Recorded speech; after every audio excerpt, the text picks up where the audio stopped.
मेरा बैच है बहुत पैसे वाला है। एनसी में 6th रैंक है इसका।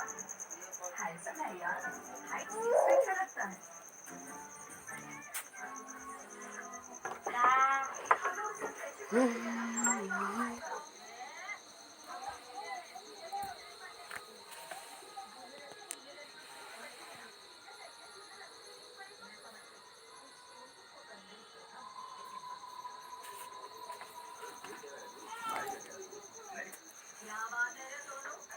तार उससे घर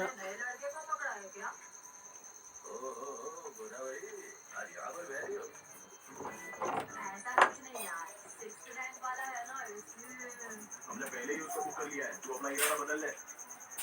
अच्छा, हमने फिक्स कर लिया है। अच्छी तरह से सोच लो। अच्छा सुन, इसे अगर हम पूरे देंगे तो हमें क्या बदलना मिलेगा? उससे भी ज्यादा। अच्छा फर्स्ट क्लास की सीट के पीछे पड़ा है ना। सब कुछ पता है। ऐसा कुछ नहीं है, तुम्हें तो गलतफहमी हो गई है। ऐसा है? फिर बचाते हो। वैसे तुमने क्यों पूछा? अरे सोनू, अगर ये बात सच होती ना तो इसे वहाँ ले जाती और तेरी उस लड़की को यहाँ भेज देती। बट मम्मा ମୁଁ ଭିଡ଼ିଓ କରୁଛି ଛାଡ଼ିଦେବି ଏଇଟା